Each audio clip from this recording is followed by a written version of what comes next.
Aujourd'hui, nous sommes au nord de la région, à 35 km de Guéret. Bienvenue à Nouzerines, une petite commune de 250 habitants, dynamique avec de très bons produits. Vous allez le découvrir.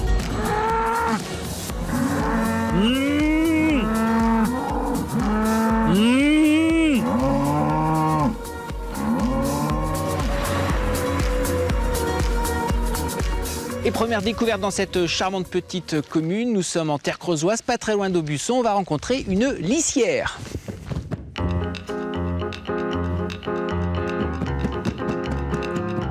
Donc voilà mon atelier, avec deux grands métiers dits de basse lisse. Hein. C'est vraiment la technique d'Aubusson. Moi j'ai appris le métier à Aubusson il y a quelques années.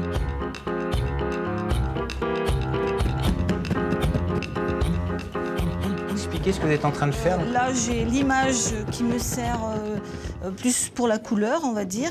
Moi, je travaille en suivant les lignes de mon dessin et on travaille toujours sur l'envers.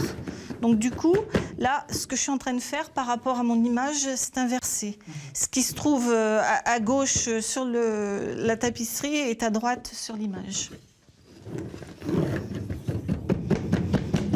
Donc ça, c'est le grattoir, c'est l'outil qu'on utilise le plus souvent pour travailler, qui permet de rentrer la laine dans la trame. On a le peigne également, qui sert lui à tasser. Une fois qu'on a fait plusieurs passés, on tasse. On tasse bien, il faut que le tissu soit bien serré.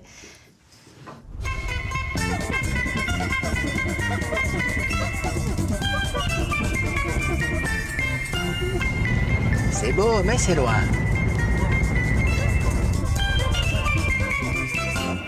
Vous l'avez vu en arrivant sur le panneau à l'entrée de Nouzerines, c'est un village gourmand. Il y a justement la bonne auberge, alors on va tester pour vous.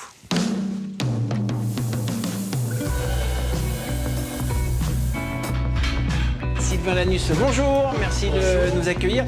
J'ai vu que c'était une cuisinerie, ça veut dire quoi? Alors, cuisinerie, eh bien on dit un boulanger, une boulangerie. Donc, en fait, cuisinerie gourmande, c'est un label. Donc, et pourquoi s'appeler restaurant? Pourquoi on ne s'appellerait pas une cuisinerie? Comme on peut dire une boulangerie, une boucherie.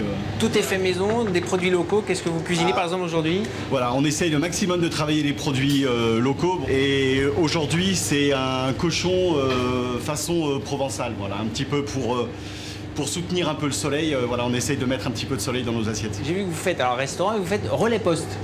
Voilà, mais en fait, il faut s'allier à tout, il faut savoir tout faire. Donc relais poste pour pouvoir dépanner les gens du village, en fait. Donc ils peuvent venir retirer de l'argent, les recommander, les colis et autres. Voilà, c'est des commerces de proximité. Et à la bonne auberge, on cuisine les produits locaux, on les vend aussi, comme cette gelée de thé au safran produite à quelques centaines de mètres d'ici. On y va.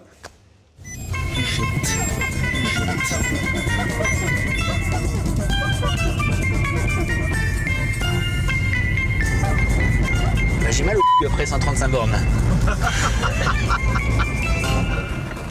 Bonjour, merci de nous accueillir. Vous cultivez du safran. Vous avez quelle superficie? Pourquoi se lancer dans cette culture? Alors j'ai 1400 mètres carrés plantés. Donc au niveau de la Creuse, c'est sans doute le meilleur endroit pour cultiver du safran, oui. On a, grâce au sol, une bonne qualité de safran. Il se cultive, il se récolte à quelle période? Pas en ce moment, mais c'est un peu plus tard dans l'année? Oui, c'est une plante à cycle inversé, c'est-à-dire qu'elle rentre en végétation à l'automne. Elle reste en végétation tout l'hiver. Et à cette période de l'année, il n'y a plus grand-chose à voir puisque la plante est en train de mourir. Parfait, merci.